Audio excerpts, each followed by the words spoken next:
Halo guys, selamat datang di channel Xiaoyan. Kali ini Mimin akan memberikan spoiler dari Battle Talk the Heaven Season 5 episode 99. Oke, tanpa basa-basi kita langsung bahas ke videonya. Kedatangan Xiaoyan untuk menghentikan serangan dari gerbang roh tanah membuat semua orang kaget.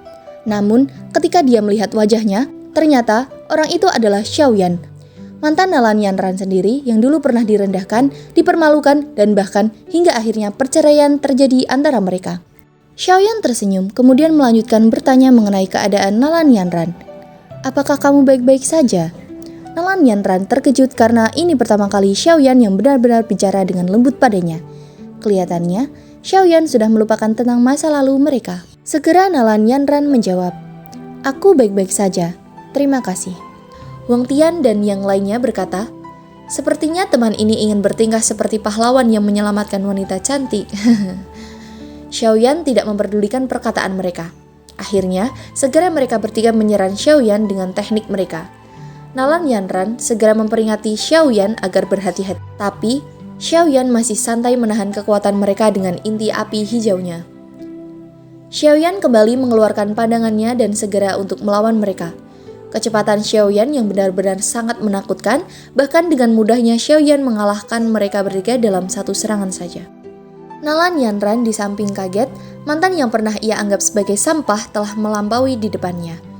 Takdir ini sudah berjalan beberapa tahun lalu dan sekarang masih saja sama. Nalan Yanran hanya bisa melihat dengan kekaguman dan penyesalan. Segera suara tepuk tangan terdengar, dan orang itu pun berkata, "Tidak buruk, kamu Xiaoyan kan? Bolehkah aku bertanya, apakah kamu orang yang punya masalah dengan pavilion petir angin?" Kedatangan orang itu membuat Nalan Yanran agak khawatir dan memberitahu Xiaoyan agar berhati-hati karena orang itu sangat kuat. Xiaoyan kemudian bertanya, "Kenapa mereka menyerangmu?"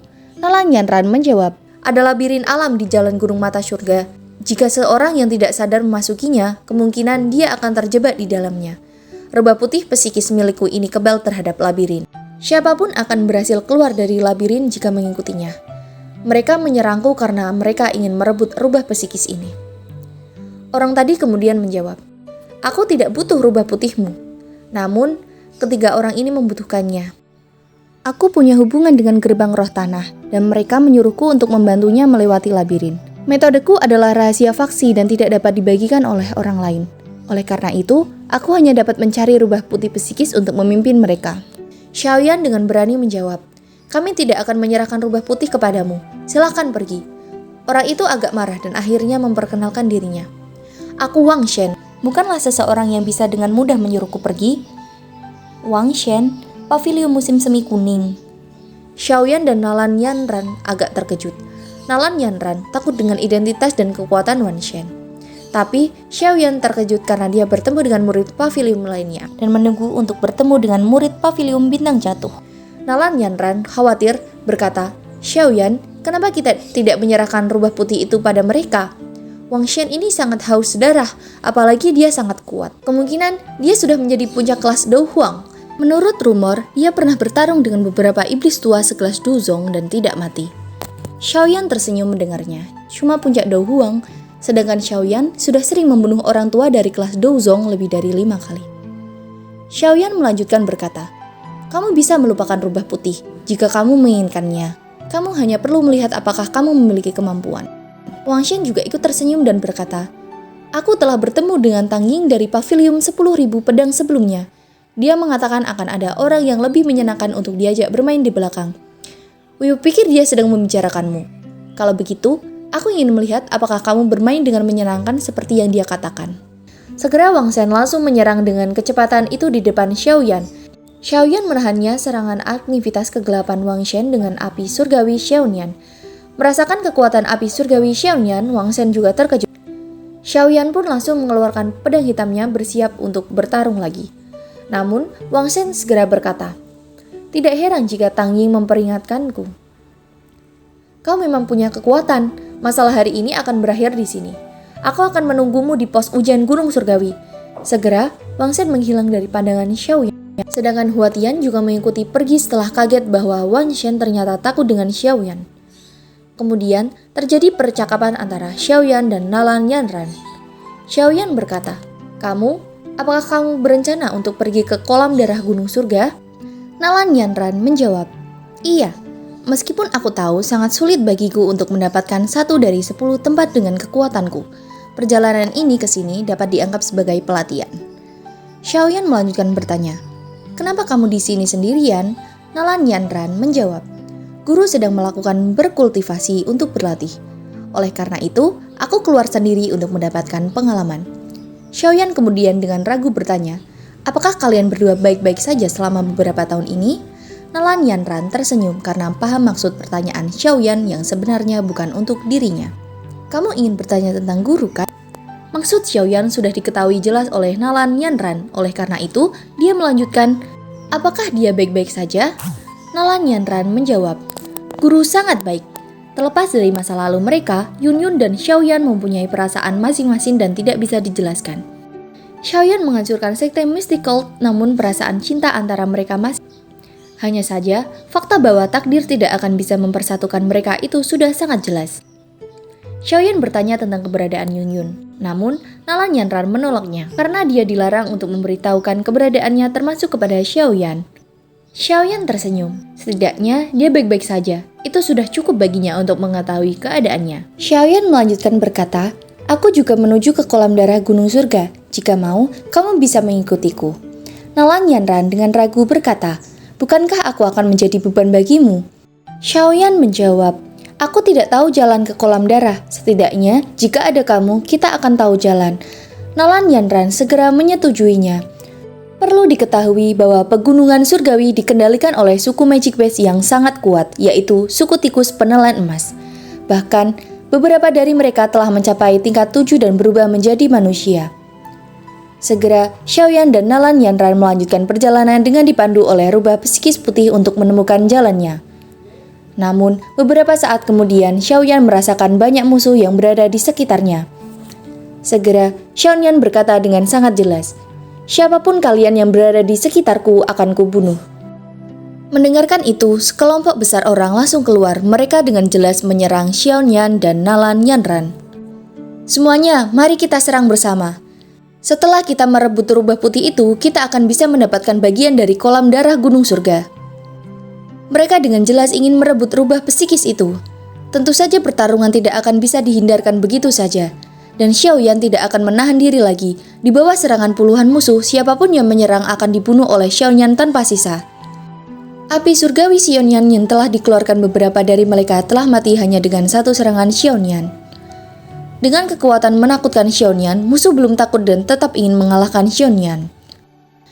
Xiaoyan juga dengan serius langsung membunuh beberapa dari mereka dengan api surgawi dan pedang hitamnya. Melihat kejadian di depannya, Nalan Yanran kaget. Nalan Yanran kaget. Kekejaman dan kekuatan Xiaoyan sangatlah menakutkan. Bahkan, dia tidak segan membunuh manusia seperti membunuh nyamuk di depan mata. Musuh yang melihat bahwa wanita di samping Xiaoyan lebih lemah, berniat untuk menangkapnya untuk dijadikan sandera. Melihat titik fokus musuh yang menargetkan Nalan Yanran, segera Xiaoyan juga melindungi Nalan Yanran di belakangnya. Xian menggunakan teknik pengusaha 6 tubuhnya. Hati semua orang tanpa sadar menjadi dingin ketika serangan Douxi terakhir diblokir oleh bayangan penguasa hitam. Meskipun orang ini adalah Do Huang bintang 9, ada hampir 20 Do Huang di pihak mereka, namun mereka tidak dapat mematahkan pertahanan Xiaoyan meskipun menyerang bersama. Bintang 9 Do Huang mungkin cukup kuat, tapi sepertinya cukup sulit untuk mencapai tahap seperti ini, bukan? Setelah itu, Xiaoyan menyuruh Nalan Yanran agar segera memasuki labirin terlebih dahulu, agar Xiaoyan bisa fokus untuk membunuh mereka semua. Nalan Yanran segera berkata, "Aku akan menunggumu di pintu masuk labirin. Jangan berjalan sembarangan setelah kamu masuk, hati-hati." Pedang di tangan Xiaoyan perlahan terangkat saat melihat Nalan Yanran masuk. Douxi hijau giok yang kuat melonjak keluar dan segera dituangkan ke dalam pedang hitamnya. Merasakan kekuatan menakutkan Xiaoyan, akhirnya mereka sadar orang yang ada di depan mereka ini sebenarnya adalah orang yang sangat kuat dan tidak kalah dengan Tang Ying dan Wang Shen. Sudah terlambat untuk pergi sekarang. Mereka yang berniat untuk mundur lari sudah tidak bisa lagi. Kekuatan pedang hitam tadi segera menunjukkan kepada mereka tsunami yang mengancam api. Semua orang akhirnya terbunuh tanpa sisa di hadapan kekuatan Xiaoyan. Segera Xiaoyan berlihat untuk meninggalkan tempat itu. Namun tiba-tiba suara terdengar, "Hehe, anak kecil, kamu benar-benar kejam telah membunuh semua orang ini. Namun, apa kau berencana pergi begitu saja?" Segera Xiaoyan menyadari bahwa orang yang mengatakan kata-kata itu adalah seorang Douzong. Xiaoyan dengan sopan berkata, "Tuan seharusnya seorang tetua dari suku tikus penelan emas ini kan?" Orang tua itu mengiyakan jawabannya. Xiaoyan melanjutkan berkata dengan sopan, "Junior adalah Xiaoyan. Mohon maaf jika Junior membuat tempat ini berserakan. Semoga Tuan tidak menyalahkanku. Ini adalah beberapa pil mendingki. Meskipun aku tahu ini mungkin bukan apa-apa di mata Pak Tuan, mereka memiliki efek yang cukup besar ketika digunakan untuk memulihkan doushi seseorang." Pak tua itu cukup bahagia menerimanya. Beberapa botol Jiao Xiaoyan juga menyadari bahwa orang ini kemungkinan adalah orang alkemis. Pak tua itu langsung memperkenalkan dirinya bahwa dia adalah Jingju. Setelah itu, Xiaoyan segera meninggalkan tempat itu untuk mengejar Nalan Yanran. Setelah sampai di tempat labirin ujian, Xiaoyan bertemu dengan Nalan Yanran dibantu dengan rubah psikis putih sebelumnya. Perjalanan Xiaoyan dan Nalan Yanran melewati labirin berjalan lancar tanpa kendala dengan bantuan rubah psikis putih. Akhirnya, mereka telah sampai ke puncak gunung mata surgawi. Nalan Yanran segera berkata, "Ayo pergi." Titik tengah adalah tempat panggung gunung surga berada. Setelah itu, akan ada beberapa pos pemeriksaan yang ditempatkan suku tikus menelan emas. Hanya dengan berhasil melewati mereka, seseorang akan dapat mencapai kolam darah gunung surga di atas. Sepertinya ada cukup banyak orang saat ini yang hadir di sana. Meski mereka yang tiba saat ini tidak lemah, cukup sulit jika seseorang ingin menerobos mereka. Xiaoyan segera menjawab, "Kalau begitu, ayo pergi. Kita tidak boleh membiarkan orang lain menempati 8 tempat sebelum kita." Di tengah tempat ujian terdapat 20-an orang dan di sampingnya terdapat Feng Xinger dari pavilion petir angin yang sedang menunggu.